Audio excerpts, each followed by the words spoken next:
Hi, everyone. Welcome to episode 288 of the All Dolphins podcast. I am joined today by Chris Perkins from the South Florida Sun-Sentinel. As you can plainly see, Perk, how you doing, partner?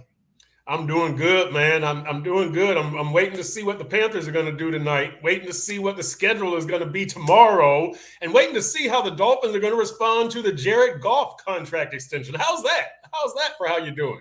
Oh, talk about a nice lead in here. By the way, I've had some fans here, and since I'm a person of the people, I like to give the people what they want. For those of you who have been asking about bringing back the history lessons, I'm going to do a quick one here. Perk, you can tell me if it's before your time. Episode 288. So how about very quick flashback to 1988, 88. See what I did there? Which was actually a very forgettable season for the Dolphins. And fun fact, it was one of only two seasons during Don Shula's 26 years as Dolphin head coach where the Dolphins had a losing record. They were 6-10. The big story of that season is Dan Marino put up big passing numbers, a lot of picks, if I remember, though. It wasn't one of his best years in terms of that. But the big issue was the defense was really poor and simply couldn't keep the Dolphins in enough games. The season started or ended, I'd have to double check, with a 40-24 loss against the Chicago Bears, I want to say. Or was it 34-7 and they lost against Pittsburgh 40-24? Anyway, bad year 1988. There you go. Very quick history lesson. All right. Going around to that, will you, Perk? I like history. I was around for that. I was around for that. I was living in Dallas. I moved to Dallas in '87, and the Cowboys were obviously very bad at that time. Is around the time that Jimmy Johnson and Jerry Jones came in around that time. So yeah, they were really struggling. Tom Landry, his last days. Yeah, actually correct. It was 89, 88 was Tom Landry's last year, and then Jimmy Johnson took over the following year. Leaving the University of Miami after another successful season. Didn't win a national championship because of a horrible call by the officials on a Cleveland Gary non-fumble at Notre Dame. But that's a different story. And of course, I'm going to get all the fighting Irish fans telling me no, it was the right call. But let's move on. Liam Eichenberg is going to get on you for that. there you go. Absolutely. And I think, do we have any players on the Dolphin roster right now? Jalen Phillips. There you go. Jalen Phillips is going to have him back. So there you go. Thanks for looking out. You kind of teased it earlier. We're going to be waiting for that schedule release Wednesday night at 8 p.m. We did get a Dolphin game among those that the NFL has announced already, and it's a big one. I think both of us had called it maybe the biggest one on the schedule to look for. It's the visit to Hard Rock Stadium by the Buffalo Bills, and it's ideal. It comes in September. But the Dolphins' advantage, the major heat advantage, which we discussed last week, has been negated by the fact it's a Thursday night game. Thoughts? Yeah, it's a Thursday night game. You don't get the Bills wilting on the sideline and on the field in that September heat and humidity. However, you do get the Bills traveling here on a short week, so that's kind of an advantage. But to go back to the disadvantage, I don't know that either Bradley Chubb or Jalen Phillips is going to be healthy enough to chase Josh Allen around the field. So we will see what happens. But look, Kader Kohu is going to be glad to see Buffalo without Stephon Diggs. So that works in the Dolphins' favor also. Yeah, Stephon Diggs, he mistreated a couple of young Dolphin cornerbacks, Kader Kohu, and before him, if you go back to 2020 in our friend Noah Benagani's second or third NFL game, where Byron Jones pulled a groin or a hammy, I don't recall which one, and then they told, in one of the very poor defensive decisions made by Brian Flores at the time, told Noah, go ahead, you have Stephon Diggs. We'll put X on John Brown, and Noah, you go have fun on Stephon Diggs and turn the dude every which way but lose, turn him around the entire afternoon. Yep. But you know what? I'll say this about the Buffalo game. I am glad that it's an early season game. It's an early season test for the Dolphins. Let's see what you got. I like that when one of those first three games, and preferably to me, two of those first three games, I want to get a test. I want to see what I've got and kind of set the stage. I don't want to build false confidence from my team. I would rather get hit in the face with some reality and in September, and that way I kind of know what I'm dealing with for the rest of the year. Yeah, and here's one thing that I don't think anybody's brought up as far as the Dolphins schedule, that the way it worked out, each of the last 2 years, they've had a really nasty 3-game stretch. Yep. 2 years ago, it was like as December arrived with at 49ers, at Chargers, at Buffalo. Right. And then last year to end the season with Dallas, at Baltimore, at Buffalo. So maybe this year, maybe the tough stretches either are early in the season or are more spread out, in either case, to me, that's more beneficial to the Dolphins. Yeah. And look, again, having your toughest division opponent come here on a Thursday night, that's probably under these circumstances, knowing, Chubb and Phillips probably aren't going to be ready for a while. Under these circumstances, probably the best you could do, right? Well, technically, no. I think the best they could have done was October in Buffalo and then December here. So to spread out, because there will come a time when, especially Phillips, I'm more optimistic about Phillips being able to contribute earlier, maybe even early in the season than Chubb. In week 2, I'm not ruling out the idea of Jalen Phillips being in the lineup, but being the Jalen Phillips that we've come to know and love, I'm not so sure. And by the way, one last thing on the heat, it's going to be hot, regardless of whether it's at night, it's going to be hot. The thing is, there's not going to be any sun at that time. Right. So the temperature is going to be the same on both sidelines. So there goes the Dolphins' advantage in terms of, the heat effect being different for both teams. And this is one primetime game. I think both you and I would expect the Dolphins to have at least, initially they had 3 last year. The 4th one was tacked on when the Bills game to close out the season was selected as a Sunday night game to end the year. And then they also had 2 standalone games in Germany against the Chiefs, the Black Friday game. So that winds up, that's 6 national games. I wouldn't be surprised if the number was close, similar to what we had last year. Yeah, this is a marketable team. And look, now that you have OBJ, which granted, it's not the OBJ of 6 or 7 years ago, but he's still a name. And you get OBJ with Tyreek and Jalen Waddle and Tua and Mike McDaniel, and that equals big TV interest. I don't know, what the result is going to be. It should be fireworks, right? It should be a lot of excitement and a lot of high scoring. But that it at least will get you on TV. I think people want to see how those people look together. I want to see how they look together. I'm looking forward to OTAs when they're actually on the field together. They're not probably going to do a whole lot, but I just want to see those 4, the 3 receivers with Tua on the field together, and TV wise, Poop. That sells a lot of games in advance, right? People want to see what that combination looks like. So you're saying you're done with OBJ? What I did there? I got you. That's good. Look at you. Thank you. We'll be here. By the way, we're 10 minutes into the show and we haven't even mentioned the biggest news of all. And I shouldn't do that. I don't mean to be. I'm not taking. This is me being playful. I'm not taking shots at anybody. But we haven't even mentioned the signing of offensive lineman Ireland Brown and cornerback Jason Mater. Yep. After their participation in the rookie minicamp on a tryout. So props to them for showing enough to get signed. We provided on si.com/NFL/Dolphins, as I'm sure you did on Sun-Sentinel. Yep. .com. All you need to know about the players.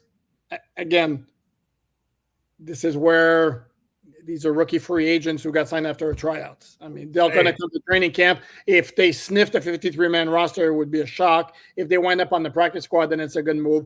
We're certainly going to chronicle every transaction that happens, but just understand the reality of the situation here. Yeah, and props to them and their families. It's a long road, and look, we talked about how the Dolphins have done well with these undrafted free agents. So congrats, guys. You're taking the first step on the road. Hopefully you're the next Nick Needham, Kader Kohu, Robert Jones, Julian Hill, Chris Brooks, Brandon Peely. The list goes on and on. I completely agree. And like I said, I didn't mean to undermine it. It was just, to me, it Yeah. struck me as funny. So, and being that I'm a bit of a smartass, I know. So as I mentioned, in terms of the NFL schedule, there are now 6 games that have been released as we're taping this. 4 for week 1, which is a Thursday night opener with Baltimore at Kansas City. The Friday night game, which was Green Bay against the Philadelphia Eagles in Brazil. The Sunday at 4:25 p.m. game, the national doubleheader on Fox, which is Cleveland at Dallas. Shocker that Dallas gets a national TV game. Very surprised. Right. Jets at San Francisco, the Monday night game for week 1. And we have the week 2 games that have been released, which is Buffalo at Miami on Thursday night. And then the doubleheader game on CBS on Sunday, September 15th, which is Cincinnati at Kansas City. So by the logic, I did the math. We have 5 potential Dolphin matchups eliminated from contention for their opener, which is at home against the Jets, at Jets, San Francisco at home, at Green Bay, and at Cleveland. So those are 5 of the 17 Dolphin matchups. Obviously, since those games are already spoken for, we know the Dolphins will not open against them. They opened the last, for those wondering whether they could get a home game for their opener after already being scheduled for a home game in week 2. It has happened many times. The last time it happened, speaking of history lesson, and this one, 2019. The combined score for those 2 games was 102-10 in favor, not of the Dolphins. That's when they beat 59-10 Baltimore Ravens, 43-0 by the Patriots to begin the rebuilding season of 2019. Tank for Tua, however you want to call it. Yeah. And with that, how's that for a segue into the Tua discussion? Yes, we have to mention it. And I know for some fans, it's a very tired discussion. It's only maybe the most important decision the team was going to be making within a 3-year window. We're talking about the quarterback position and the need to get it right. Short-term, long-term. Jared Goff gets a contract. The numbers are 4 years, $212 million. The math equals to $53 million annually. Now, yes, we understand that's not the actual value of the contract, but those are the numbers for annual average purposes, for discussion purposes. Puts him second in the NFL behind only Joe Burrow. And my initial reaction was like, damn. Good for Jared, but whoa. To me, we're talking about a QB who doesn't sniff the top 5, not in the top 10. And if he gets that kind of money out, Tua's camp is going, yep, that deal right there, sure. Go ahead, that's where we start. Yeah, they're excited. They got to be excited. Look, Poop, here's one of my deals with the situation nowadays with the quarterback is that they're getting so much credit for being in the right place at the right time. And I think I'm not trying to take anything from Jared Goff, but yeah, he's not Patrick Mahomes.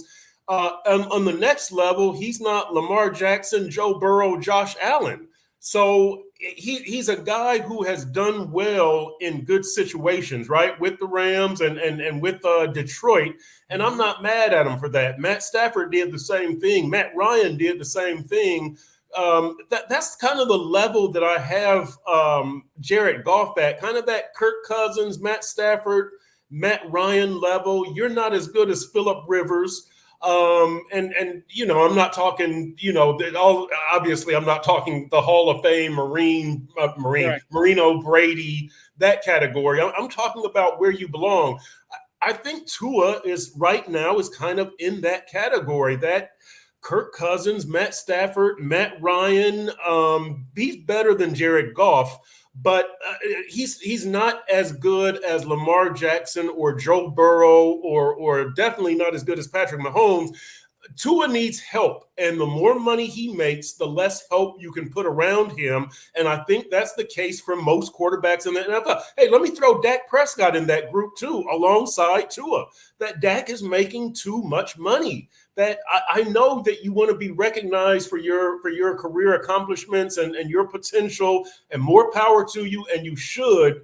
But at a certain point, this is going to come back on you as the quarterback, because when the team can't build around you, they're going to say, well, Dak choked. or well, Tua wasn't good enough, or Jared Goff couldn't get it done. And it's like, no, these guys needed help, but they just took up too much money and the team couldn't build around them. So the quarterbacks aren't going to take less money. I say this for fans to be aware, and some team has got to draw a line in the sand somewhere. You can't keep paying decent quarterbacks superstar quarterback money.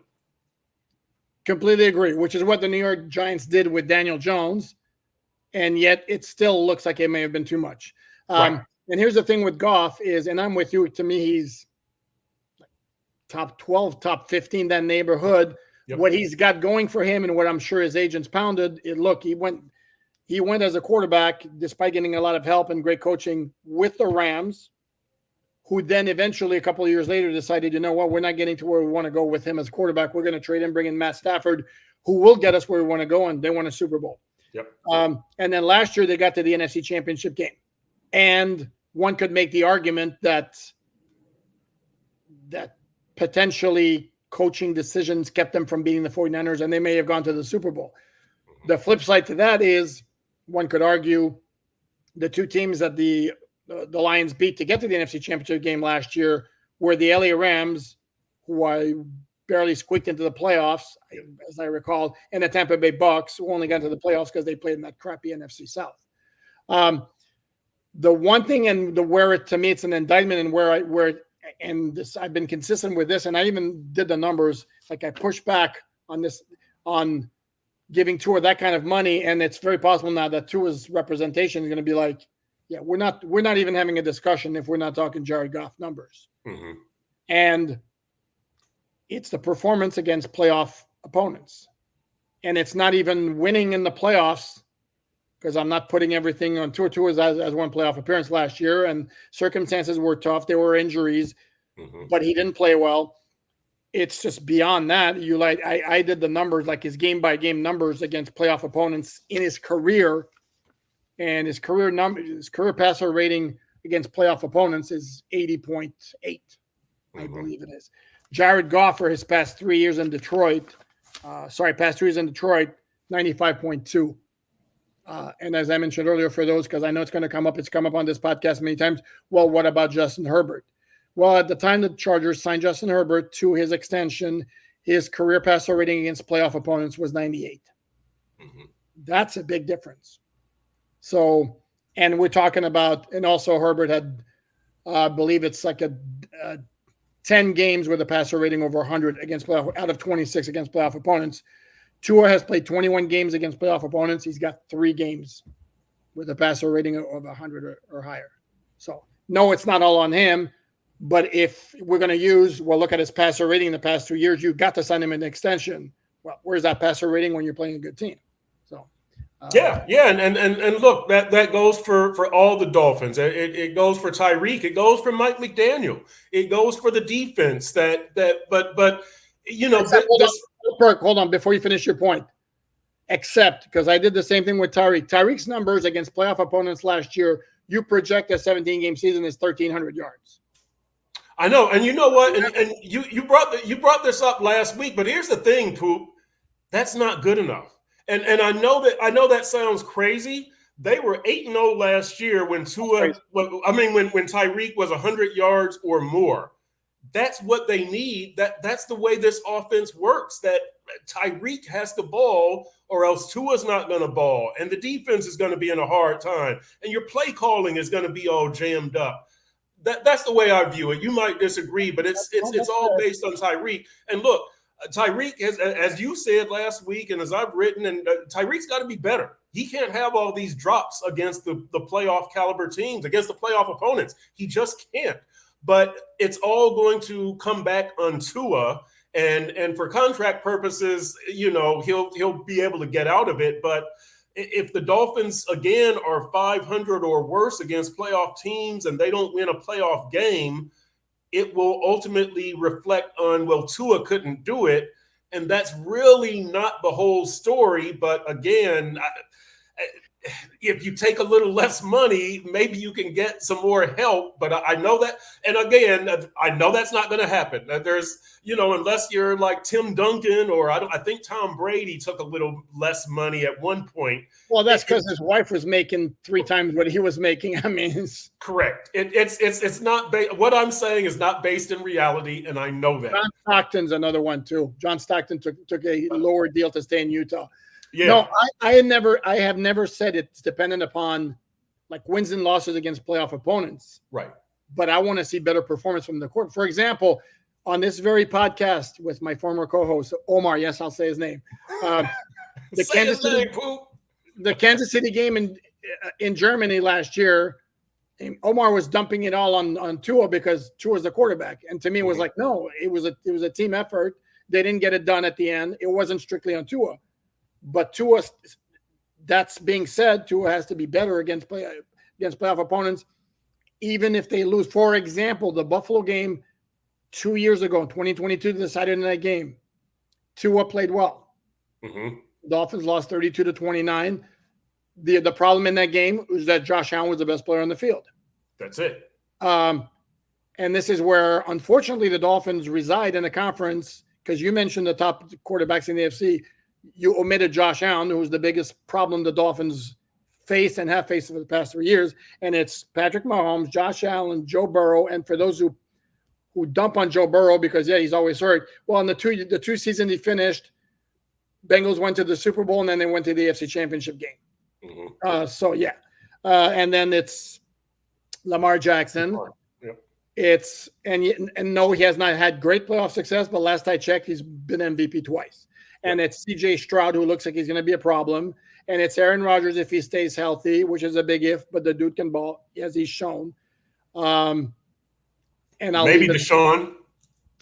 Maybe Deshaun, maybe Justin Herbert, now that he has a coach who might have a semblance of an idea what he's doing.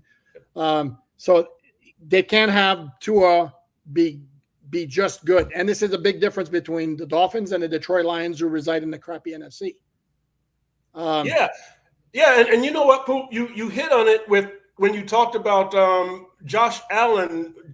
Tua didn't play badly, but Josh Allen went out and took that victory, and that's what we've got to see Tua do. It's you've got to, you're the man. You've got to go out there and make a statement. You've got to make these plays at the biggest times of the game, not only at the end of the game, in the first quarter on that valuable possession. When things aren't going right. What was it? Was it the Chargers game last year where they had that fumble, the bad snap? Like those possessions, those things cannot happen, Poop. And if they do, the quarterback has to make a hero play later in the game to erase that. Josh Allen does that. Now, Josh Allen keeps both teams in the game at the same time. We know that. We've seen that. But he has that ability to win the game like he did against the Dolphins. We rarely see that out of Tua. We saw it at Baltimore, but we rarely see that. That's one of the things that I want to see of Tua. Look, I've always said this about Tua, that if you give this guy weapons, as he showed with the last couple of years with the Dolphins and throughout his career at Alabama, he will exploit those weapons. He will make the best use of those weapons, but he's also got to show me some some off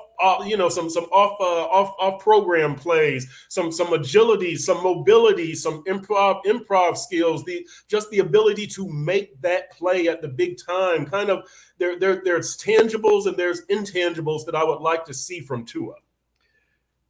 Yeah, because here's the thing: is the Dolphins do have a great set of skill position players, and more often than not, particularly against weaker competition, those guys are going to get open and they're going to make explosive plays, and Tua will get them the ball. But it's not always, and it can never be always, that it's going to happen throughout the season. Let's move on, because I know. And again, by the way, for I don't even know why I need to say this, but it's okay to pay respect to good quarterbacks, because I know there's a lot of hate on Josh Allen. On this in the viewer comments on a regular basis, but ask yourself as a Dolphin fan what life would have been like the last 4 years. It's if they had let's say a pedestrian quarterback as opposed to Josh Allen. don't think Buffalo wins 4 straight AFC titles, and that's the reality. Yep.